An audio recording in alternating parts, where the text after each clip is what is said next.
Hi there, I'm Crystal Allen, and welcome to City Beat. We're always so happy when you take some time and spend it with us. Well, we love bringing you the stories about people who serve many of you through their work at the City of Las Vegas. In fact, we're standing outside Las Vegas Fire and Rescue Station 1. And this next story is a special one. For nearly 25 years, this dedicated public servant has given so much of himself to keep Las Vegas safe through his training, and he's touched so many people through his heart for the community and his coworkers. Take a look.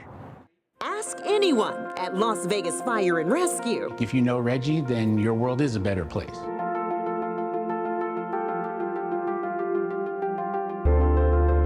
And you'll learn quite quickly. When you hear people mention Reggie's name, like it's a smile that comes across their face.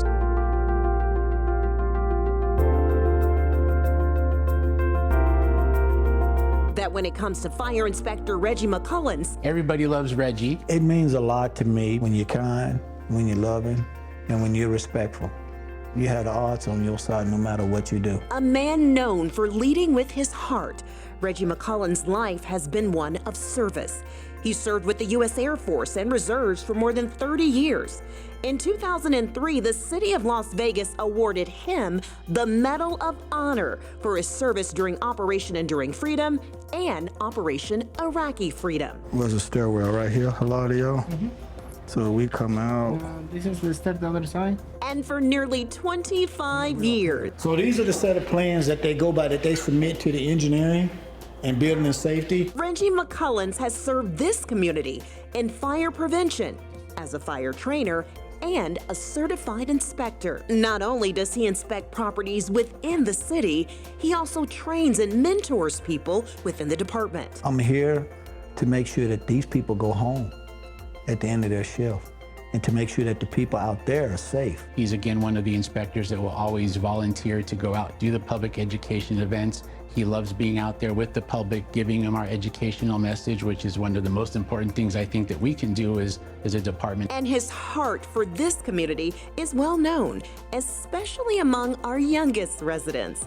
Over the years, Inspector McCullens has dressed up as Santa during the holidays, visiting families affected by fires, as well as burn victims in local hospitals. I've always been taught, just growing up, that just one small gesture goes a long way no matter what you do. When it comes to Inspector McCullens, everyone has a story. Take Battalion Chief David Heckert. One story I guess I can talk about and tell you about Inspector McCollens is when I was going through my training, EMT basic training, before I was even on the department. He still remembers the day Inspector McCullens came to talk to his class. He encouraged me so much, but it was his spirit.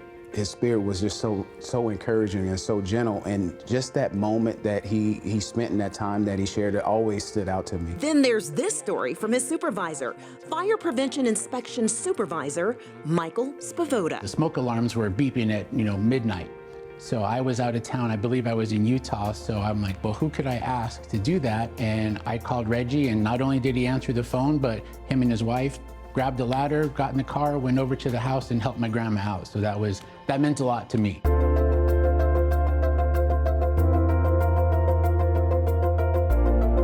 Always willing to help, always willing to mentor, always willing to serve. Inspector McCullens continues to leave a lasting impression on everyone he meets. It means a lot to me because sometimes people don't directly tell you that you made an impact on them. You get it back in subtle ways, but like right now, I'm honored for this to happen. I was very apprehensive about it because I don't like the spotlight. I'm simple. I just like simple things. But my mom has always told me to be kind to people and help people. I'm not perfect.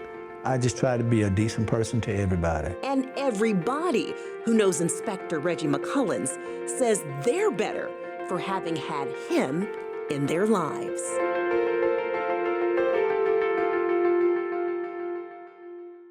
And we were truly honored to recognize Inspector Reggie McCullens. He is a special person, and he's loved by so many in the City of Las Vegas family. Okay, here's a question for you. Have you ever wondered what it takes to rescue someone from some of those massive structures on the Strip or some of the other taller structures in town? Well, when people call Las Vegas Fire and Rescue, they are ready. Well, we're going to take you inside their tower rescue training to see what they learn so that they're ready for the call when it comes in.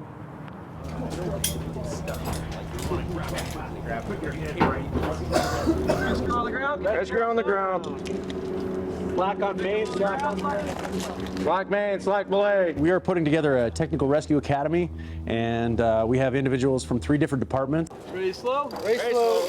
And we're running them through scenarios and teaching, and by the end of it, they will be technical rescue certified. So you're gonna put your hands on the rails, and then put your feet on the wall and keep it out. Okay. Are you ready to raise slow? Ready to race slow. System, you ready to raise slow? Ready to raise slow. All teams ready to raise slow? So what does that mean? That's high angle rescue, complicated car extrications, trench, building collapse, swift water, just to name a few. Rescuer ready? Rescue ready. All teams ready? Raise slow.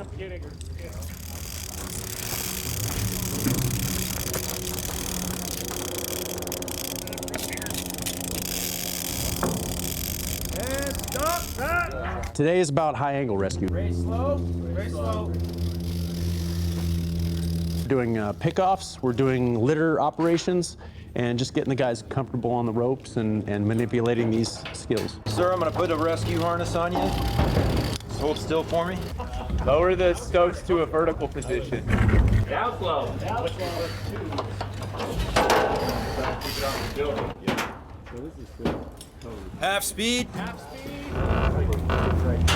If we're lowering somebody in a litter, we may need to move them for various reasons. If they get sick, we may need to roll them over. If they just to keep their airway clear, and then if we run into obstructions while we're coming down, we may need to move it in a vertical position. There's a number of reasons why we would do that. So we just want to do it safely. Rescuer on the ground. Continue down slow. Technical rescue, it's very particular. Baskets on the ground. We need all the hands we can get in a call. We don't have the amount of people as some other disciplines might. So, and yes, with retirements and promotions, we need to keep vested, keep our guys coming in and being a part of it. We throw these academies every 2 years, and we encourage all to apply, and it's been very rewarding to be a part of it. Slack line, rescuer on the ground. And Las Vegas Fire and Rescue wanted to thank Metro Search and Rescue for allowing them to use their facility. Also, special thanks to photojournalist Eric Sorensen for bringing us that story. All right, coming up, it's all about the fur babies. It's a happy hour for the pups, and everyone's invited. Drop that baby.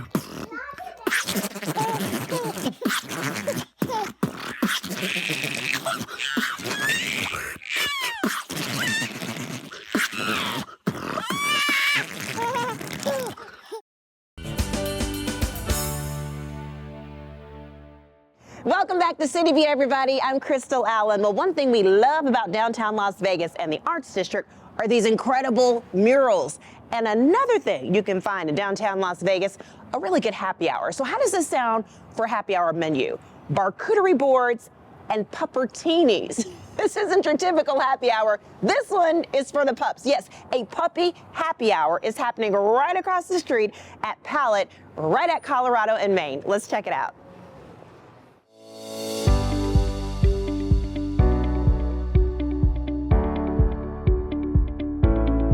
Hey guys, we're having a lot of fun today. We are at Palette in downtown Las Vegas, and they have a very fun little outing for pets and their pet owners. Marissa? Hi, welcome to Palette. Yeah, you know, we've always loved our fur babies, but when we were doing this restaurant, we're like, why not incorporate it into our home just like we would with our guests? So we invite people to come in for puppy hour with their babies, and we have a great menu for them. Which is fantastic. So, speaking of which, let's introduce our pups. We also have the very lovely Marlia. So, Marlia, let's talk about who do we have here? This is Roulette. That's Casino, and that one's Jackpot. And they're so well behaved, so well behaved. And listen, you get the theme here. These are definitely Vegas puppies, okay? So Marissa, and they're so well behaved too. But they're getting ready to get their menu items, their little treats in just a second. So Marissa, tell us, how popular has this been? You know, it's actually taken off a little bit better than we expected. And when the weather gets, now that it's getting warmer and our patio furniture goes back out, people like to bring their babies. And we just had somebody here from California that heard about us, and they came in and ordered themselves champagne and caviar. And then, of course, they had a full menu for their babies. So it's taken off pretty good. And we know that when the season's here, it's going to be even better. Oh my gosh, I love. So this is definitely the place to be, to bring your pup and have a little puppy happy hour. And we didn't tell folks when they can come and at what time. Okay, so we typically do when we do our happy hour, which is 3 to 6. Every day that we're open. We're closed Mondays and Tuesdays. But if somebody comes in and we can do it, Chef is always willing. I love it. Okay, speaking of Chef, you have prepared some very delicious delicacies for our pups here, Casino, Roulette, and Jackpot. That's right. Oh, what do we have here? Our charcuterie boards. Okay. Go right at it. And they are ready. Marissa, what's on the charcuterie boards We have, here? we have dog jerky. You have dog jerky. All right, and then we have a pumpkin and peanut butter puree, and then we do seasonal fruits and vegetables, so it changes up as the seasons change. Okay, well, we don't have a mic on you, so I want to make sure they heard that. It's a pumpkin and peanut butter puree. It is. Right? And then seasonal fruit. Oh, my goodness. And Chef, you did a great job. Hey, And then we have dog jerky, too. And we have dog jerky coming. Oh, goodness. Puppertinis. Oh, and your puppertinis. Look at Bone this. broth base. Look at this. As well as pumpkin puree. There's a little cream over the top. So cute. So it's a bone broth base, and it's a pumpkin puree and a little cream on the top, right, Chef? Yes, ma'am. Yeah, and listen, I think this is Jackpot, Roulette, and Casino approved, because they are digging in and they are really loving what they are eating right now. And so I take it, like you said, during the puppy happy hour, they can indulge in any of these yummy treats. They can, and it's healthy. It's healthy for them as well. Yeah, Chef did a great job, because all those ingredients sound so healthy and so good for them, so they can go out there and live their best puppy life. Right, Marlia? I love their best life. Oh, she said they for sure live their best lives. I love that. So, Marissa, can you tell us a little bit, about just, how excited you guys are to offer something that, a lot of restaurants really don't offer in the community? And I think it brings, we think about community when we do this as well. So many people want to be able to come out with their pets. And for us to do this, we also give $1 back for everyone that's purchased to local pet projects. So it goes to help the different shelters. That's fabulous. But, look at our guests can come in and have champagne and, a great bite, and so can the pets. So I think it's just a win-win for everybody. It is a win-win. You can tell, judging by these little ones, that they are really enjoying themselves. You guys really enjoying this? Is good? Yeah, I think it's good. Listen, they're in their food. They're not worried about us. They're having a good time, and they're having some good eats. I love it. So Palette is the place to be for your puppy happy hour. Your puppy happy hour being when? 3 to 6. 5 days a week. We're closed Mondays and Tuesdays, and they can come in and they can enjoy themselves. But again, if you come down and it's one of those times that's maybe off the beaten path, we still honor it. I love it. And then, when things really start warm up, and even now, if it's, the weather's permitting, we open up the doors. We do. And we put them out on the patio, and we foresee some fun events coming in the future. I love it. Hey, so bring the pups out. Palette is the place. Casino, Roulette, and Jackpot approved. Marissa, thank you so much. Thank you so much. Yeah, thank you. Appreciate you. We'll see you at Palette. Thank you.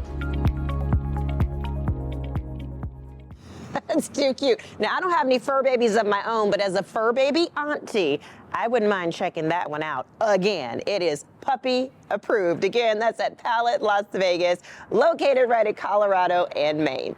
Okay, so let's stay on the topic of pups and pets. Our next story takes us to a place where you can find a pet and give it a forever home. We also found out some very important information that you might find helpful. Let's take a look.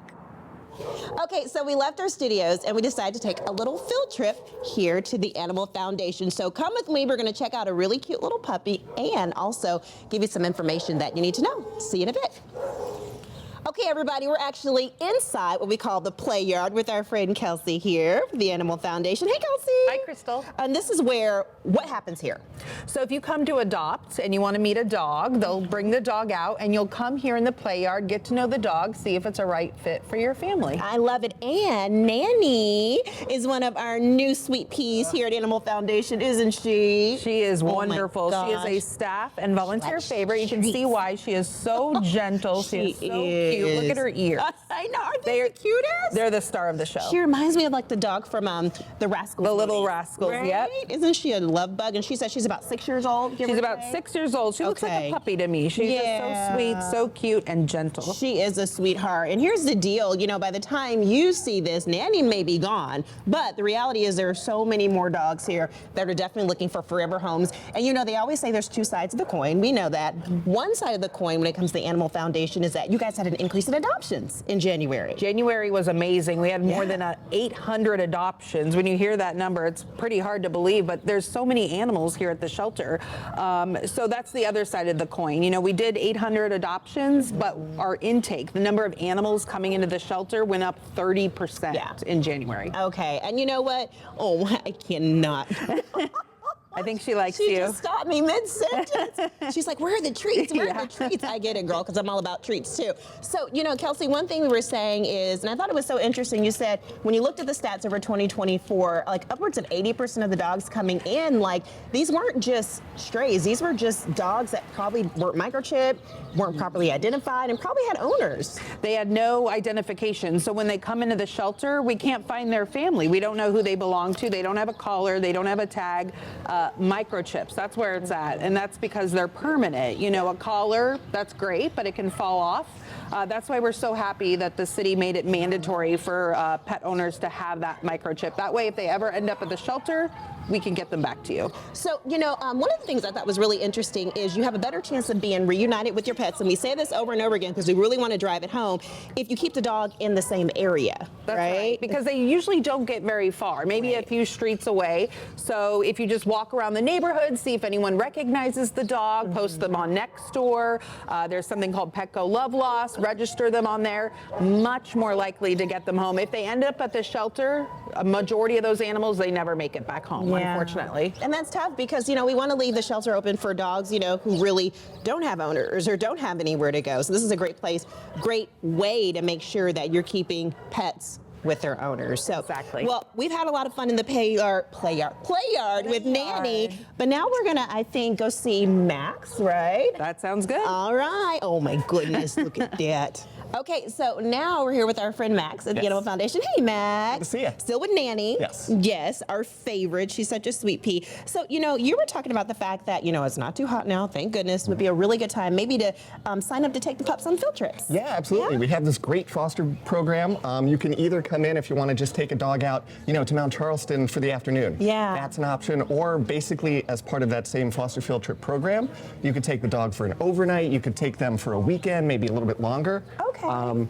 here, Nanny. Nan want to go. Let's go this way. Nan's like, I want to hang out that way. I want to go that way. It's a great opportunity for folks. Maybe they're not ready to adopt yet. Got it. And want to just see how a dog does with their family, with their kids at home, that kind of thing. Sure. But it's also really good for animals to get out of the shelter, even just for an afternoon. It gives them a break. So, you know, another thing that you mentioned is that people can foster, right? Okay, very good. Yeah. And then also you were saying that, you know, if the kiddos want to come by, they can learn how to better interact and take care of the pups. Yeah, absolutely. It's all part of our volunteer program. Whether you're fostering or coming into the shelter, you could come in and just do laundry for us, which, of course, with more than 500 animals, dogs alone sometimes. The laundry piles up, right? Piles up. So that's an option. If you want to have your kids come in, we have a program called Sketch a Pet, where you can just draw a pet and you work on your, you know, skills that way. Or reading to pets, where you can work on your comprehension skills. I love that. You know, for like a summer reading program. Of course. And the dogs just love the interaction. They just love that human element. Just Do they really? Yeah. That is so cool. You know, I'd heard about your reading program. I thought that's really neat. Even the dogs like a little reading, right? Absolutely. Absolutely. Very neat. You know, another thing you were mentioning is the fact that you guys have quite a large, I guess we're transitioning from pups to kittens now. around this time, kind of the kitten population tends to really increase, right? Yeah. Okay. Kitten season is crazy. It's basically March through October. Yeah. Or just whenever the weather starts getting nice. So we're coming into it now. Okay. And speaking of which, I think we're going to actually go over and check out the kitten nursery, right? Let's do it. Okay, come on, Nan. We're going to check out the kitties. Hey, stay with us. The kitties are coming. A look at when and why you may see more kittens in the community over the next few months. We'll be right back. Adverse childhood experiences, or ACEs, are traumatic events that happen to us as children, yet can impact us for a lifetime. Visit numberstory.org for tips on helping yourself and your children.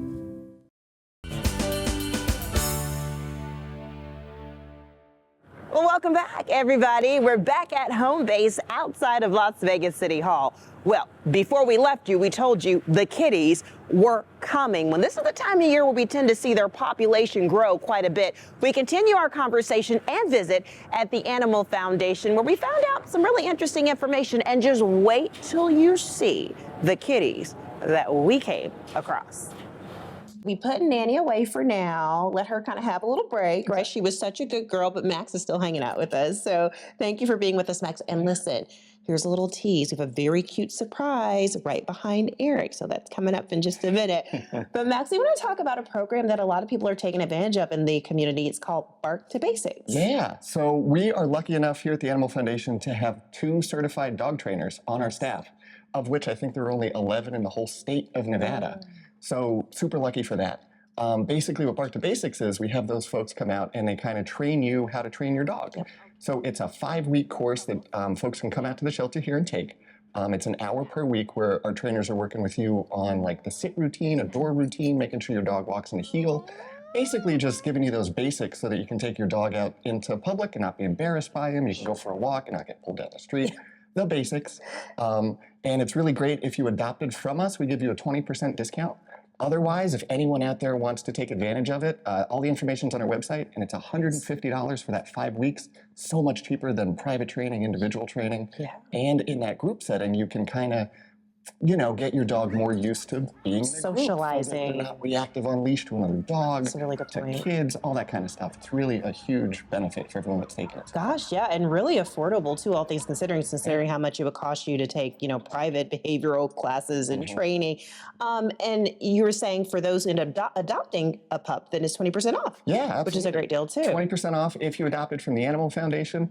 And yeah, it's a great opportunity. We even have those same trainers can work with our foster parents if they have a foster dog that they're looking out for, and maybe they're a little too crazy. They want to get them trained up before they go off to their forever home. Just reach out to us. And I like that too. I'm sorry, I didn't mean to cut across your necks, because you know sometimes people may end up, and we don't want this to happen, but may end up bringing back their pet because they say, I just can't, you know, I won't say control them, but you know, I can't keep them from doing this or doing that, you know, but this could be a good way to kind of get them acclimated, get them some basic training so that then when they go home, they'll stay with their forever home. Exactly. Right? And yeah, we never want to say that, you know, returning an animal is a bad thing. Oh, sure. Because we do learn a lot about them with the return, maybe how they did with kids or cats. Sure. But if you're committed and you want to hang on to that pup, it's a great way to make sure that, you know, you're bonded with them and you're working with them and training them. Well, I love the name too. Yes. Bark to Basics didn't get much better than that. So, all right, Max, thank you so much. So, like I said, on the other side of Eric, there's a cute little surprise. So,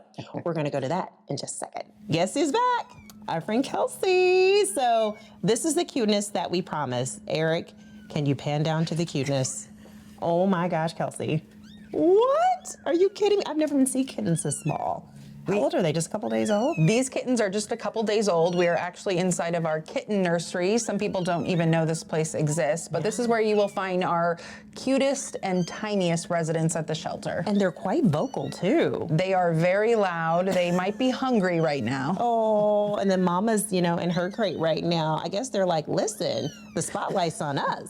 We're gonna make sure you know who we are. Well, you are definitely starting to little boys. from what we understand. And you mentioned a lot of people don't know that you have a kitten nursery. And it'll be really busy here in a couple months. busy, yeah. I would say March through October, that's when kitten season is. So it's when it warms up here in Las Vegas. That's breeding season. And so we start seeing litters of kittens come into the shelter, and they come here to our nursery where we have a team that takes care of them. Yeah, absolutely. You know, I mean, what are some things that we can do to kind of, you know, help keep that population down a bit? I would say spaying and neutering would be the biggest way to help prevent overpopulation, especially when we're talking about cats in the community. Right. I mean, of course, you guys do your best to make sure when they come here that they are well cared for. But like you said, March to October is kind of like, you know, that time, that prime time where you see a lot of kittens coming through here. Some days we'll get multiple litters of kittens into the shelter, and so it's really good for us to have fosters set up, ready to go. Yes, talk about that. So you can foster kittens for us. Some of them need to be bottle fed. You can hear Mama over there. I know. Some are eating on their own. Sometimes we'll need a foster for one kitten. Sometimes it's a whole litter. So we can kind of work with the foster. What works for you? What works for your schedule? Yeah, always a need. And I mean, you know, Eric can kind of show you, like you see all the crates that they have here. So obviously you're saying probably in the next few weeks, these will be filled. All of these kennels will be filled this summer. Yeah. Which is hard to imagine right now, but it happens every summer. Very, very quickly. Well, Kelsey, I appreciate you and Max giving us a little tour. Usually you're in studio, but it's always fun to take a field trip, right? Speaking of which, you can take the pups out for field trips too. Max told you about that. So thank you so much, Kelsey. Thank you. Appreciate you. And we thank the Animal Foundation for allowing us to spend a little time on campus with them. Well, we're right outside of City Hall, as I mentioned, as you can see behind me. So obviously, it's fitting that we would continue our conversation about city employees. So stay with us. Coming up on the other side of the break, we're highlighting some more of our city employees serving you and serving the community. I know kids worry about a lot of things. Getting enough food to eat shouldn't be one of them. Through a nationwide network of food banks, Feeding America serves virtually every community in the United States. See how you can help your community. Visit feedingamerica.org. And we thought we'd share another quick video with you of some of our other city employees committed to service through their work with the city and committed to service in the community.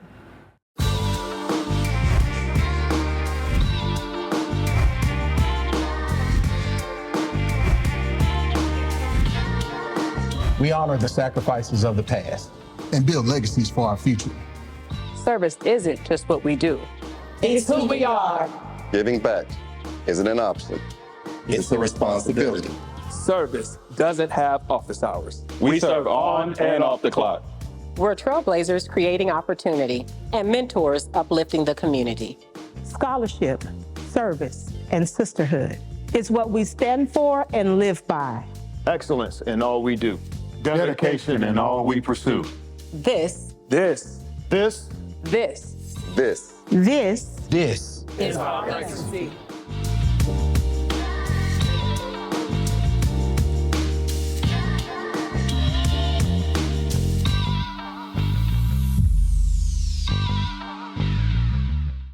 And in case you didn't know, those particular city employees are members of our historically Black Greek letter organizations, also known as the Divine Nine. Well, we always thank you for joining us for another edition of City Beat.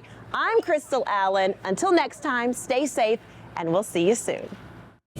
Find out what's going on all over the city of Las Vegas by subscribing to the City Beat e-newsletter. Simply scan this QR code to get a preview of each show twice a month.